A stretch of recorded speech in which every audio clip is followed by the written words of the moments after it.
आला हजरत से एक साहब ने इस्तिफ्ता किया जिनका नाम हजरत सैयद आसिफ है। वो सैयद साहब किबला है और आसिफ मरहूम, उन्होंने इस्तिफ्ता किया आला हजरत के एक शेर पे कि हाजियो आओ शहनशाह का रोजा देखो, काबा तो देख चुके काबे का काबा देखो। वो पूछते हैं कि हजरत आप इमाम वक्त हैं, आप गौर से सुनिएगा, आप मुजद्दिद हैं, इसमें जो शहनशाह आपने इस्तेमाल किया है, तो शहनशाह तो अल्लाह के लिए इस्तेमाल किया जाता है, शहनशाह तो अल्लाह तबारक व तआला है, लेकिन आपने रसूलुल्लाह के लिए क्यों इस्तेमाल किया? तो इस पे हमारा सवाल बनता है, हम इतराज करते हैं। और फिर आपका वो एक मिसरा है जो आपने बारगाह गौसियत माब में पेश किया, जो दो आपके जो आपका एक शेर है जिसका पहला मिसरा है, गर्ज आका से करूं अर्ज कि तेरी है पनाह। हजरत जो चाहता हूं, इमाम कहते हैं कि गर्ज आका से करूं अर्ज कि तेरी है पनाह, बंदा मजबूर है खातिर पे है कब्जा तेरा। तो अब पूछने वाले सैयद आसिफ पूछते हैं, बज़ाब्ता ये फतावा रज़विया के अंदर है, कोई लतीफ़ा, अभी मैं उस रिसाले का नाम लूंगा, ये कहानी मैं नहीं सुनाने लगा, सब एकदम ऑथेंटिक बात है। तो सैयद आसिफ कहते हैं कि हजरत आपने जो बंदा मजबूर है खातिर पे है कब्जा तेरा, तो खातिर मीन्स दिल होता है और दिल पे कब्जा सिर्फ अल्लाह का है, लेकिन आपने गौसे पाक को आप कह रहे हैं कि गौसे पाक आपका कब्जा दिल पे है।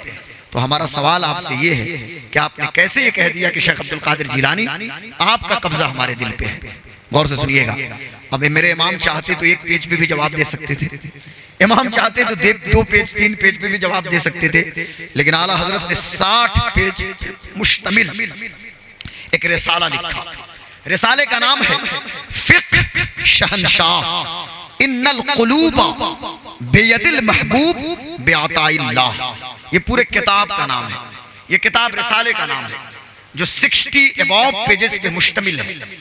उसके 45 से ज्यादा पेज पे आला हजरत ने सिर्फ हुजूर के शहनशाह होने पे किताब सुन्नत से दलील पेश किया है कि शहनशाह। भाई प्लीज एकदम गुफ्तगू मत कीजिए प्लीज, बड़ी बहुत अहम बात मैं डिस्कस कर रहा हूँ यहाँ पे। ये बात 10 बजे होनी चाहिए थी रात में, पर मैंने खुद ही लाडले भाई से कहा कि नहीं कोई इशू नहीं है, मुझे आप आखिर में मैं आके खाना खाकर प्रोफेसर साहब के घर में सोया हुआ था, अल्हम्दुलिल्लाह 2 घंटे की बड़ी अच्छी नींद मुझे मिल गई।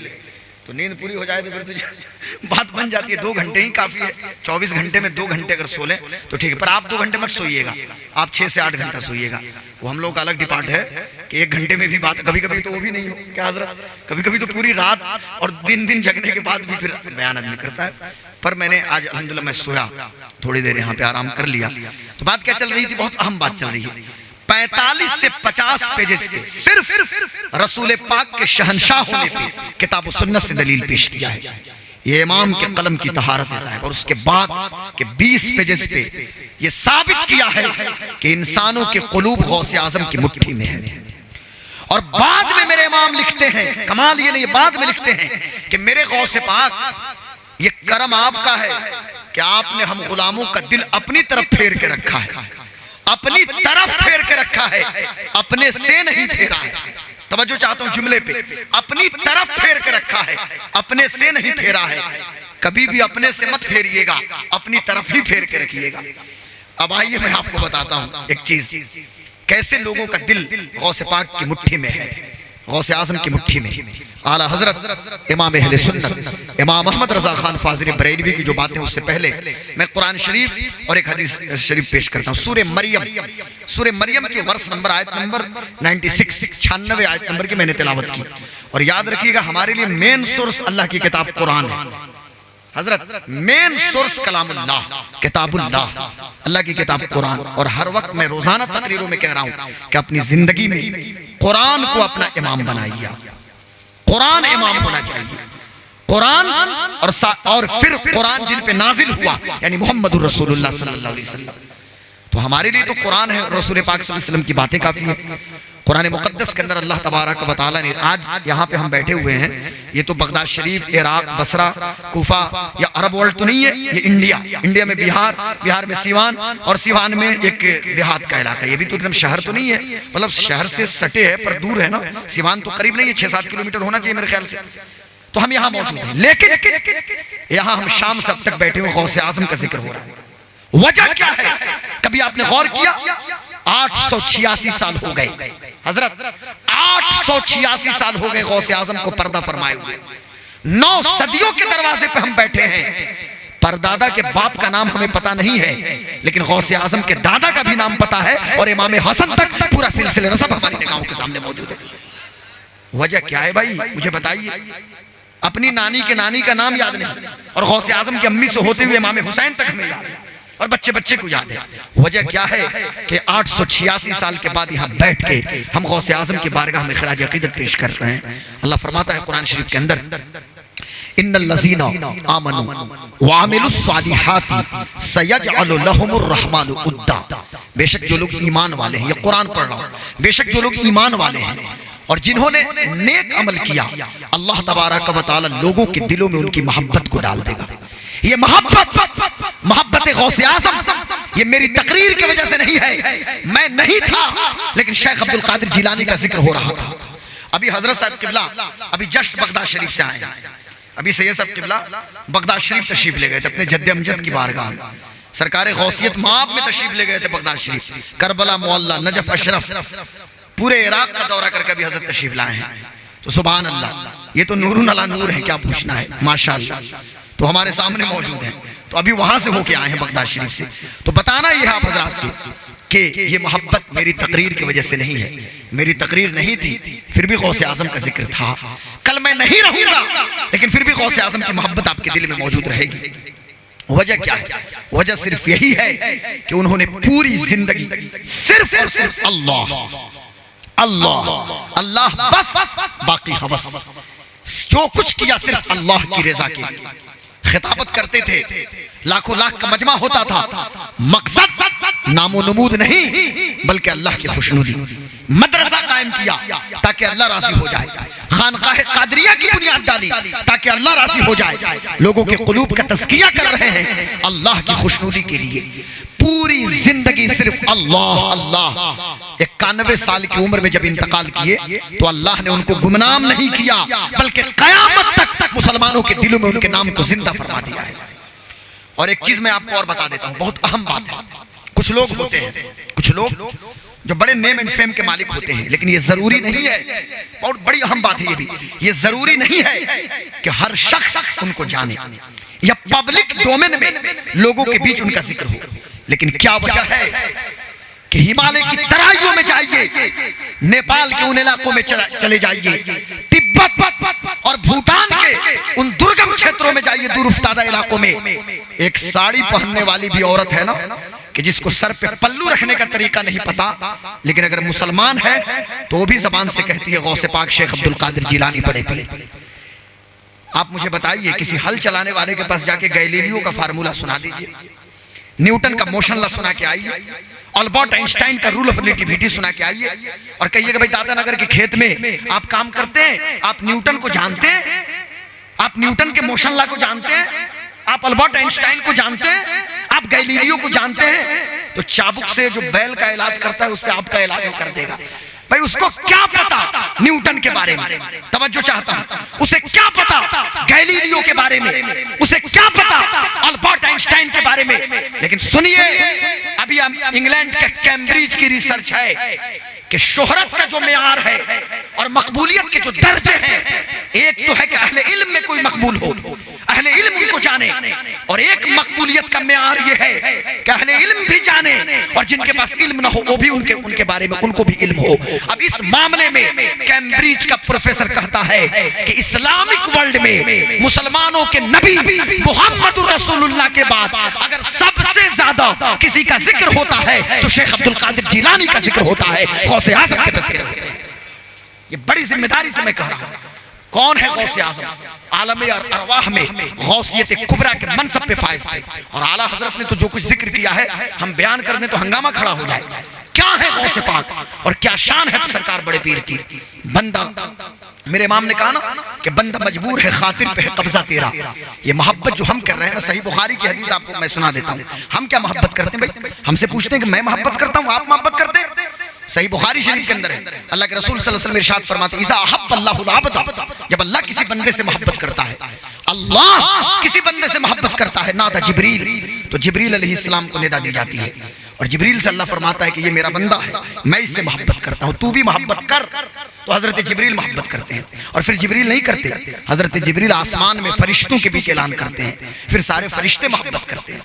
और सारे फरिश्ते मोहब्बत तो करते ही हैं, फिर उस बंदे की मकबूलियत अल्लाह ताला लोगों के दिलों में डाल देता है। शेख अब्दुल कादिर जिलानी गौसे आजम, क्या मनसब और क्या मकाम है। और अल्लाह ने जो अता फरमाया है, सबको आखिर में यही कहना पड़ेगा जो सरकार आसी गाजीपुरी ने कह के तमाम कर दिया। सरकार आसी गाजीपुरी ने जो कहा कि पूछते क्या हो शहे जिला के फजाइल आसी, हर फजीलत के वो जामे हैं नबुव्वत के सिवा। तू अपने वक्त का सिद्दीक अकबर, गनी हैदर व आदिल है या गौस। ये मेरे इमाम ने कहा कि तू अपने वक्त का सिद्दीक अकबर, गनी हैदर व आदिल है या गौस। शेख अब्दुल कादिर जिलानी गौसे आजम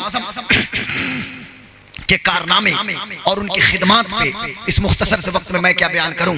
मुझ जैसे कम पढ़े लिखे आदमी को कम से कम 90 अबव घंटे चाहिए, मतलब 90 से ज्यादा घंटे चाहिए, फिर भी गौसे आजम की बात तमाम नहीं हो सकती है। 91 साल उनकी जिंदगी है, लंबी जिंदगी। उस 91 साल जिंदगी में जो कारनामा अंजाम दिया, उसमें से सिर्फ एक बात मैं बता देता हूँ। हम सिर्फ हमारे यहाँ क्या है ना कि हम करामत पर बहुत ज्यादा फोकस करते हैं, करामतों को बयान भी करते हैं और करना भी चाहिए, इससे मैं मना नहीं करता।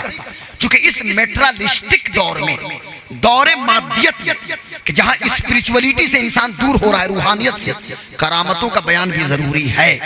पर किसी भी वली की करामत हमारे लिए मेयार नहीं है कि हम करामत को आइडियल बना लें। हाँ, उस वली की इस्तिकामत।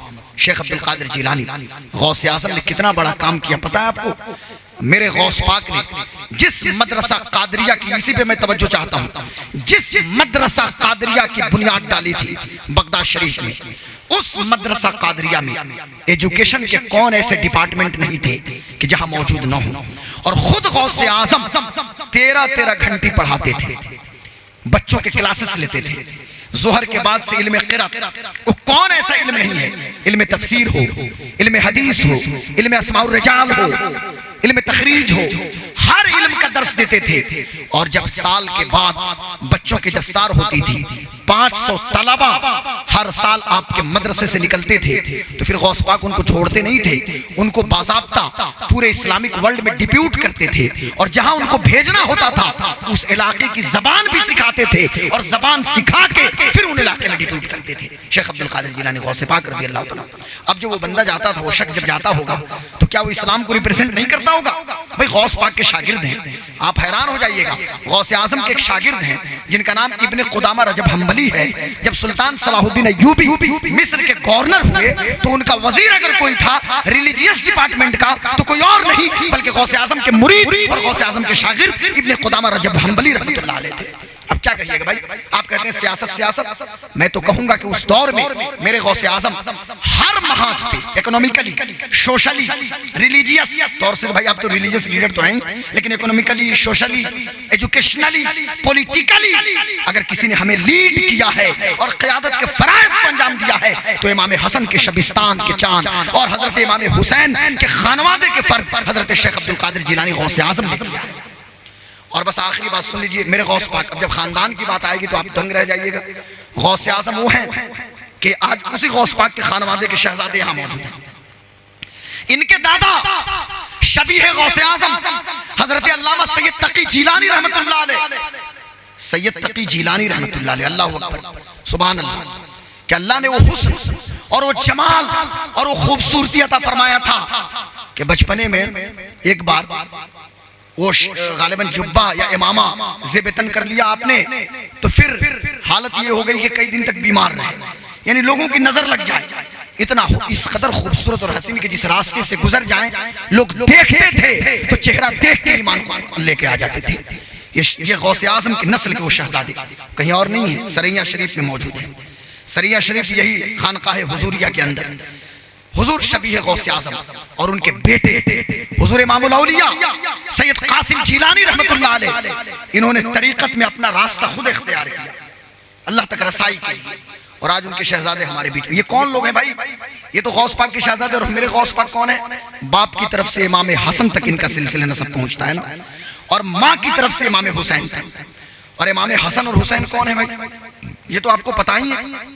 क्या बताना है आपको? ये हजरत फातिमा के बेटे हैं, फातिमा ज़हरा के। और सैयदा फातिमा कौन? मैं सिर्फ इकबाल को कोट करके बात खत्म कर दूंगा और फिर आला हजरत के दो मिसरे उसमें लाऊंगा। इकबाल कहते हैं कि मरियम अज यक निस्बत ईसा अजीज वज़े से निस्बत हजरत ज़हरा अजीज नूर चश्मे रहमतुल लिल आलमीन आ इमाम अव्वलीन व आखिरीन बानवे ताजदार हल अता मुर्तजा मुश्किल कुशा शेर खुदा मादर आ मरकज़े पुरकार इश्क मादर आ काफिला सालार इश्क। इकबाल कहता है कि सैयदा मरियम को तो सिर्फ एक निस्बत हासिल थी ना, हजरत मरियम की बुजुर्गी अपनी जगह मुसल्लम है, पर एक निस्बत के हजरत ईसा की अम्मी है। लेकिन ऐ फातिमा ज़हरा आपको तो तीन तीन निस्बतें हासिल हैं। आप नूर चश्मे रहमतुल लिल आलमीन है, मोहम्मदुर रसूलुल्लाह की आंखों का तारा है।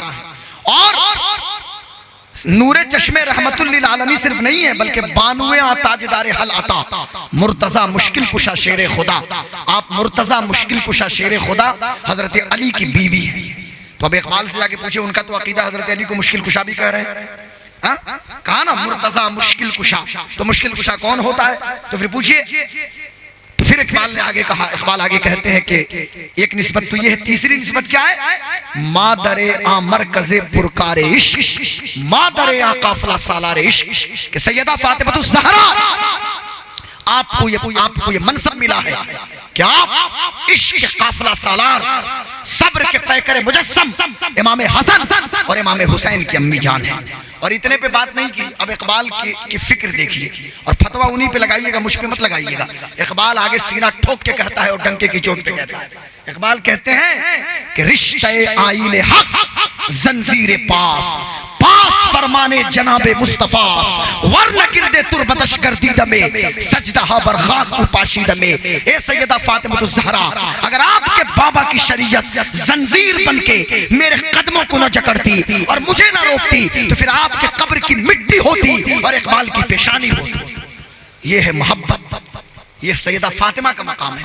और आला हजरत ने तो बात खत्म कर दिया मेरे इमाम ने कि नूर बिनते नूर ज़ौजे नूर उम्मे नूर और नूर।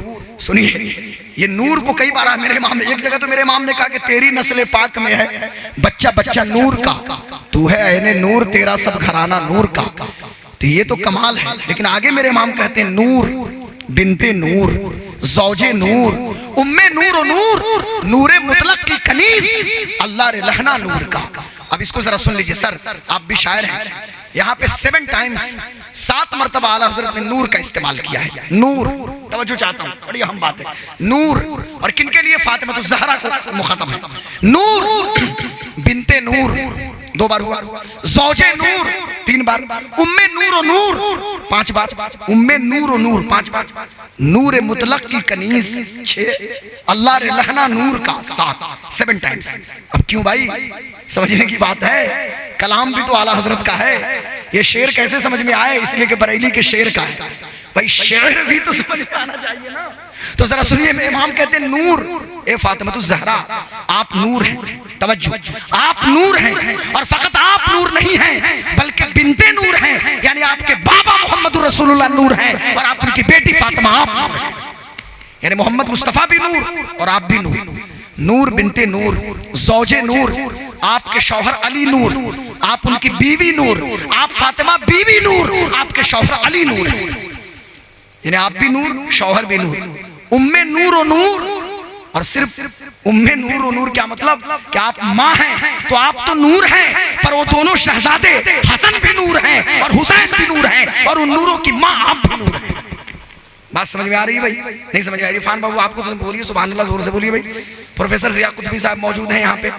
बात समझिए कितनी बड़ी बात है। नूर, सबका नाम बाई नेम तो नहीं जानता मैं, लेकिन नूर बिनते नूर ज़ौजे नूर उम्मे नूर और नूर। अब मेरे इमाम ने बात तमाम कर दी।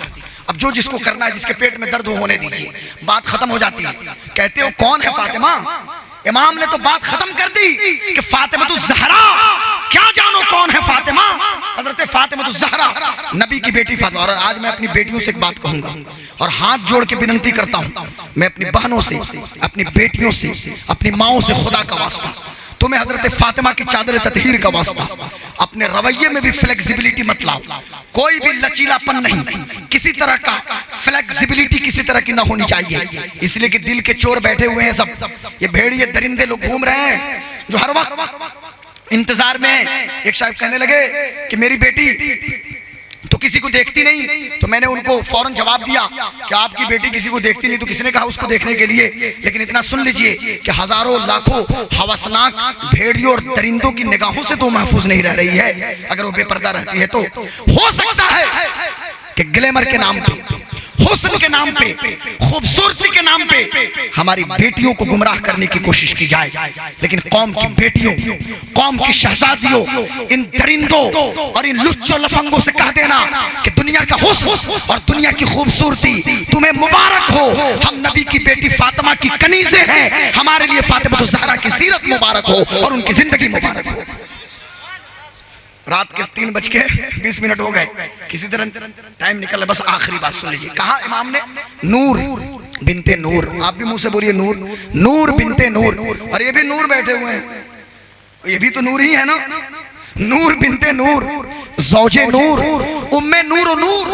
अब इमाम कहते हैं, अब जिसको जो पूछना है आला हज़रत से जाके पूछिएगा, नूर मुतलक की कनीज़ कौन है? नूर मुतलक, नूर मुतलक अल्लाह तबारक व तआला है। नूर मुतलक अल्लाह तबारक व तआला है, और उस नूर मुतलक ने मोहम्मदुर रसूलुल्लाह को नूर बनाया।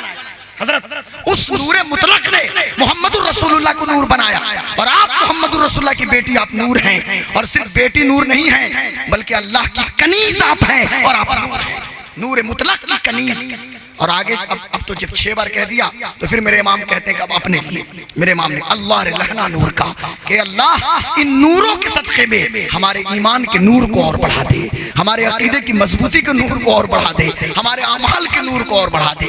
तो ये सैयदा फातिमा ज़हरा है, और उसी फातिमा ज़हरा के नस्ल के शहजादे मेरे शेख अब्दुल कादिर जिलानी गौसे आज़म हैं, और उन्हीं गौसे आज़म के शहजादे हजरत सैयद गुलाम रसूल नक्शबंदी हमारे सामने मौजूद हैं। मैं गुजारिश करूंगा कि जो हजरात किसी सिलसिले में, और सहीहुल अकीदा सिलसिले में की बात जब हम करें तो सुन्नी सहीहुल अकीदा पीर के हाथ में हाथ न दिए हों, उनसे गुजारिश है कि हुजूर सैयदी सनदी आकाई मलजाई औनी इनके हाथों में हाथ देके, सैयद गुलाम रसूल नक्शबंदी मद्दज़िल्लहुल आली के हाथों में हाथ देके, हुजूर पीर तरीक़त के हाथों में हाथ देके आप सिलसिले कादरिया मुजद्दिदिया में दाखिल हो जाए, सिलसिले कादरिया हुजूरिया में दाखिल हो। सुनिए, जब आप इनसे मुरीद होंगे तो सरकार बड़े पीर गौस पाक का तो फैजान मिलेगा ही, यकीनन मिल रहा है, साथ ही साथ शेख अहमद फारूक की सरहिंदी मुजद्दिद अल फसानी का भी फैजान आपको नसीब होगा, और फिर मशाइख संदीला शरीफ, मशाइख सरिया शरीफ, तमाम मशाइख का फैजान आपके साथ रहेगा। तो मैं गुजारिश करूंगा अपनी बेटियों, माओ बहनों से भी कि ख़वातीन भी, तो ख़वातीन को हजरत बापर्दा मुरीद करते हैं बाज़ाब्ता, और मर्द हजरात चाहें तो सामने मुरीद हो जाएंगे। अल्लाह की बारगाह में दुआ है कि अल्लाह ताला इन्हीं चंद कलिमात को कबूल फरमाए।